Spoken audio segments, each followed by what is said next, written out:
seminar kebangunan pemuda ini sungguh menjadi berkat bagi banyak pemuda-pemudi karena tema yang diangkat sangat relevan, yaitu kesehatan jiwa dan daya juang. Kita berharap lebih banyak pemuda dan pemudi bisa ikut turut di dalam seminar ini yang boleh menjawab berbagai pergumulan mereka. Karena Injil juga harus diaplikasikan ke dalam isu-isu yang relevan yang mereka hadapi sehari-hari. Maka saya undang juga untuk lebih banyak pemuda-pemudi bisa ikut di dalam seminar ini.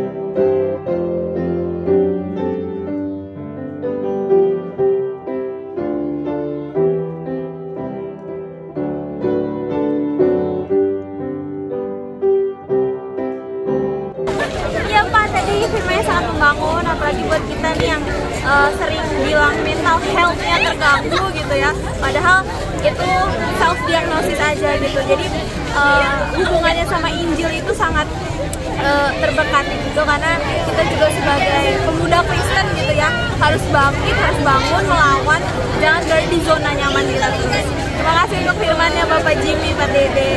Tadi dari mana? Dari UPH, dari Teacher College. Halo, kami dari mahasiswa Universitas Pelita Harapan. Terima kasih sudah mengundang kami di acara TKN GRI Karawaci. Firman yang disampaikan oleh Pendeta Jimmy sangat memberkati dan menyentuh hati kami. Kami sangat senang dan kami berharap kami dapat ikut di kesempatan yang selanjutnya. Terima kasih. Tuhan Yesus memberkati. Kenalin, nama aku Fiona. Hari ini aku pelayanan di TKN sebagai Asyam dan Pengayutan, dan bersyukur banget karena banyak pemuda yang datang. Kurang lebih ada 1000-an lebih pemuda datang ke sini. Dan tadi kita udah selesai dengerin firman Tuhan dari Pak Jimmy di sesi 1. Itu benar-benar mengingatkan kita banget soal kesehatan jiwa dan bagaimana Injil dan juga Tuhan kita itu menyelamatkan kita dari berbagai tantangan yang dihadapi pemuda saat ini. Aku hari ini tugas sebagai asyar kolektan dan juga dokumentasi. Juga bersyukur bisa dapat firman kalau memerangi kesehatan jiwa itu melalui mempercayai kebangkitan Kristus, dan kita seharusnya mengusahakan dulu dari diri kita sendiri untuk mengatur hidup kita oleh karena Kristus yang sudah bangkit. Kami dari FON angkatan 24 dari PMK, kami sangat terima kasih karena telah mengundang kami ke sini. Kami mendapatkan banyak ilmu dan pelajari tentang mental health dan juga Injil. Itu sangat memberikan pelajaran penting, dan terutama bagi kami anak muda yang sekarang memiliki banyak problem kehidupan sekarang, dan juga bagaimana mengatasi masalah ini. Sangat membukakan pikiran terhadap situasi anak muda sekarang, dan bisa sih mungkin diterapkan ke kehidupan kita yang dimana UPH mungkin tuh hektik banget ya. Mungkin bisa kalau kita merasa depresi, self diagnose, itu mungkin bisa diingatkan kembali dengan khotbah yang sudah dikasih.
Saya bersyukur melihat ada 2.000-an anak-anak muda yang boleh mendengarkan kelimpahan daripada firman Tuhan. Memang benar saat ini sangat dibutuhkan belajar untuk boleh berjuang hidup bagi Tuhan. Kita juga tahu bahwa banyak orang yang juga mengalami kesehatan mental, tapi kita tahu di dalam Tuhan ada pengharapan dan berjuang untuk hidup seperti yang Tuhan inginkan. Bersyukur untuk kelimpahan firman Tuhan yang tadi kita bisa dengarkan. Kiranya anak-anak muda boleh terus berjuang menjadi generasi mendatang yang bagi gereja dan juga bagi bangsa. Oni Deo Glory. Bersyukur banget ya, walaupun dalam waktu yang singkat Tuhan mengirim banyak jiwa untuk dimenangkan, dan firman Tuhan yang sangat menguatkan bagi pemuda dan remaja Tangerang. Bagus. Saya sebagai anak muda melihat kalau khotbah ini atau seminar ini sangat-sangat bagus ya, karena relate dengan kehidupan kita yang sekarang yang sering bergumul dengan masalah kejiwaan dan kesehatan, dan ini bisa menjawab banyak banget pertanyaan-pertanyaan saya mengenai kenapa ada masalah ini. Halo, nama saya Peter. Tadi udah ikut pembaktian seminar soal pemuda. Tadi sharing banyak Pak Jimmy soal gimana mental health, gitu gimana anak muda. Oke, pergumulan kita masing-masing semuanya dibahas di sana. Jadi sangat worth untuk didengar. Thank you. Terima kasih Pak Jimmy udah bawain khotbah hari ini. Semoga makin sering-sering ada TKN di Jakarta.